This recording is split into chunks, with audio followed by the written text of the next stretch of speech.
నిద్రలేని రాత్రులు గడపాల్సి ఉంటుంది ముందు ముందు రోజులలో. రైట్.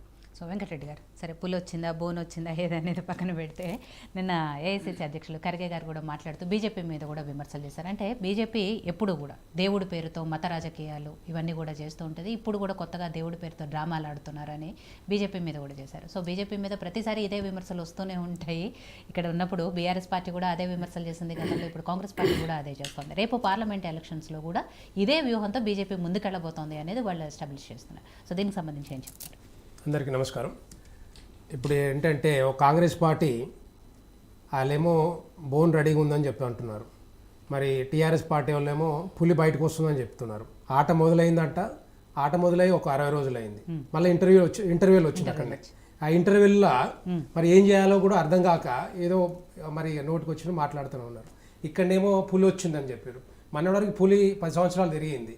ఇప్పుడు ఏమైంది? పులి మరి ఇంట్లో పడుకున్నది.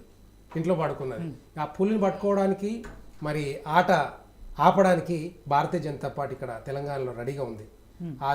ఈ ఆటలో భారతీయ జనతా పార్టీ రేపు వచ్చే ఎలక్షన్లో తప్పకుండా మరి ఎక్కువ స్థానాలు గెలిచే అవకాశాలు ఉన్నాయి. ఎందుకంటే మరి 10 సంవత్సరాల నుంచి నీతి నిజాయితీ పాలన మరి నరేంద్ర మోడీ గారు భారతదేశంలో మరి పరిపాలిస్తున్నారు. కాబట్టి తెలంగాణలో కాదు, భారతదేశ ప్రజలందరూ కూడా మరి ప్రేమ అభిమానాలతోటి వారిని దగ్గరగా చూస్తూ ఉన్నారు.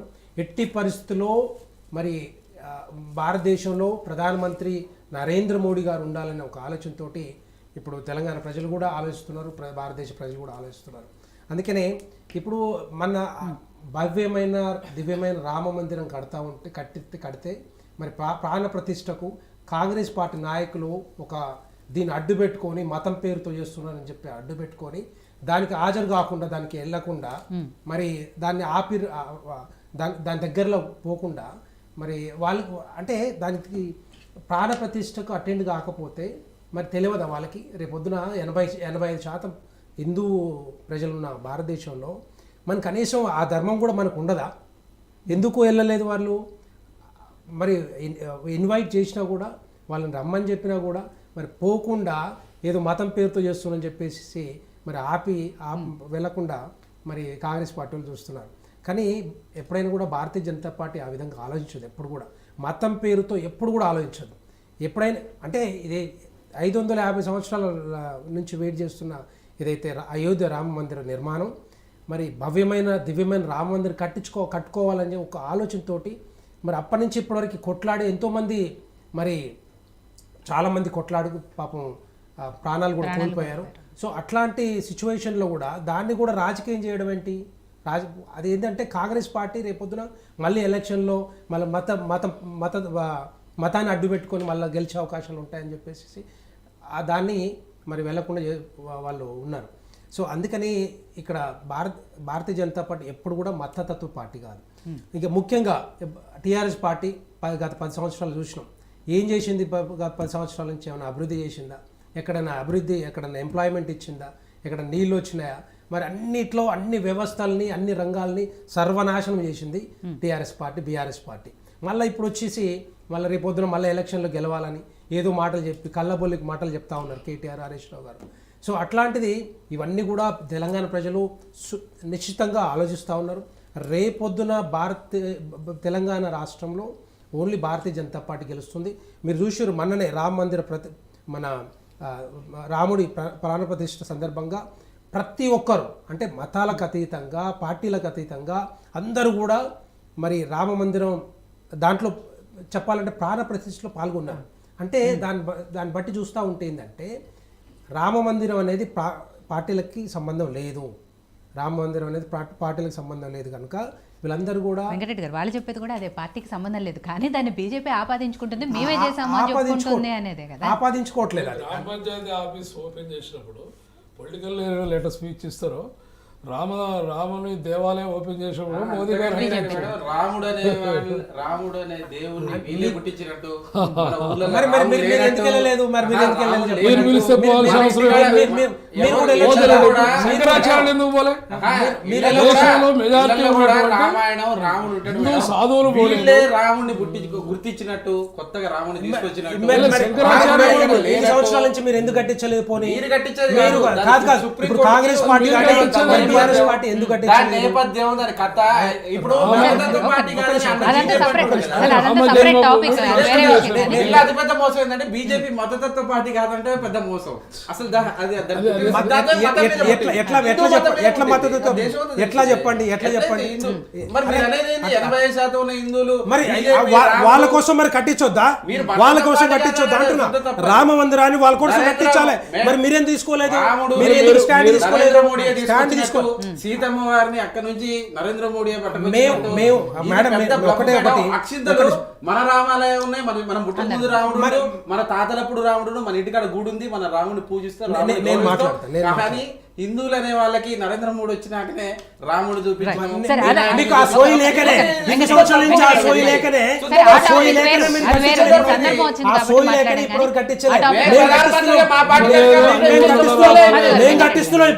మేము కట్టిస్తున్నాం కాబట్టి మీకు మంట పుడుతుంది. ఇప్పుడు ఒకటి మేడం, రామ జన్మభూమి ట్రస్ట్ ఉంది. రామ జన్మభూమి ట్రస్ట్ చేయాల్సిన పని వీళ్ళకేం సంబంధం ఉండదు. మేము కట్టిస్తున్నాం. అది రామ జన్మభూమి మీకేం సంబంధం? మీకేం సంబంధం?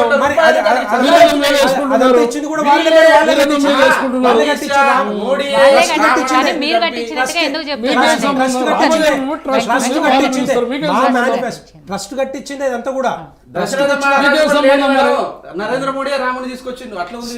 ఒక్క నిమిషం, ఆ టాపిక్ వద్దు, వదిలేద్దాం. ఎందుకంటే సపరేట్ అంశం కాబట్టి మన దానికి మాట్లాడారు. చెప్పండి వెంకటరెడ్డి. అదే ఇప్పుడు ముఖ్యంగా ఏంటంటే ఎప్పటి నుంచో మనం కోరుకున్న భారతదేశ ప్రజలు కోరుకున్నట్టుగా మన మేనిఫెస్టోలో కూడా ఉంది. చెప్పాలంటే కట్టిస్తాము, ఎప్పటి నుంచి కొట్లాడుతున్నారు చాలా మంది కూడా. మరి బాబ్రీ మసీదుని కూల్చినప్పుడు అప్పుడు లేని బాధ ఇప్పుడు ఎందుకు నాకు అర్థం కావట్లేదు కాంగ్రెస్ పార్టీకి. అప్పుడు లేని బాధ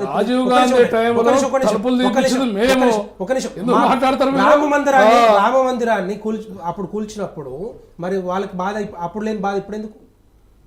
మరి ఎవరు కూల్చారు? మరి అది అప్పుడు ఎందుకు అడ్డుకోలేదు మీరు? కాదు కాదు, మీరు కాంగ్రెస్ పార్టీ ఉన్నప్పుడు అప్పుడు మేము లేవు, భారతీయ జనతా పార్టీ లేదు అప్పుడు. మరి ఆ టైంలో మీరు ఏం చేశారు అప్పుడు? అందుకని ఏంటంటే రాముడు రామ మందిరం మీరు లేవో దేవుడు లేడు అన్నట్టు చెప్పడం పెద్ద తప్పది. భారతదేశం 12 రోజుల నుంచి కొబ్బరి నీళ్ళు తాగి ఇంతవరకు వైద్య చరిత్రలు ఎవరు చెప్పలేదు మేడం. 12 రోజుల పాటు కొబ్బరి నీళ్ళు తాగి బతికి బట్ట కట్టిన లేరట. మరి ఎవరిని బ్లఫ్ చేయడానికి ఎవరు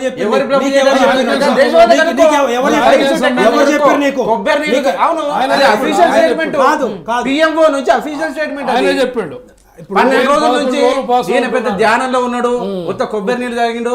రాముడి తర్వాత ఇప్పటి నుంచి ఇక రాముడి కాలం రాబోతుందంట. మరి ఈ 10 ఏళ్ళు ఎవరి కాలం నడిచింది? గతంలో ప్రభుత్వాలు ప్రజలు ఎట్ట బతికిరు? ఇప్పుడు వీళ్ళు పెద్ద బ్లఫ్ మేడం. బీజేపీ హిందుత్వాన్ని వాడుకోవటం హైదరాబాద్ మోసం చేసిన పార్టీ ఇది. 10 సంవత్సరాల నుంచి రాముడి చెప్పి తెలంగాణ తెచ్చిన తర్వాత ప్రజలు మోసం ఇచ్చింది బీఆర్ఎస్ పార్టీ. ఇప్పుడు 10 సంవత్సరాల నుంచి ఏది లేకుండా కూడా ఏ అభివృద్ధి లేకుండా మోసం చేసింది. మేము 39 మంది ఎమ్మెల్యేలు గెలిచాం మేడం. అందుకే 1.8% ఓటింగ్ తక్కువ. దాదాపు 5,000 ఓట్లలో 14 స్థానాలు కోల్పోయినాం మేము. మాకు వచ్చింది తక్కువ. అరాచకాలు అన్యాయాలు బీఆర్ఎస్ పార్టీ మొత్తం కూడా మునిగిపోయే నావా. బయటకు వచ్చి మాట్లాడితే ఏ లాభం? రేపొద్దున పూలు వచ్చినా కూడా ఏ లాభం?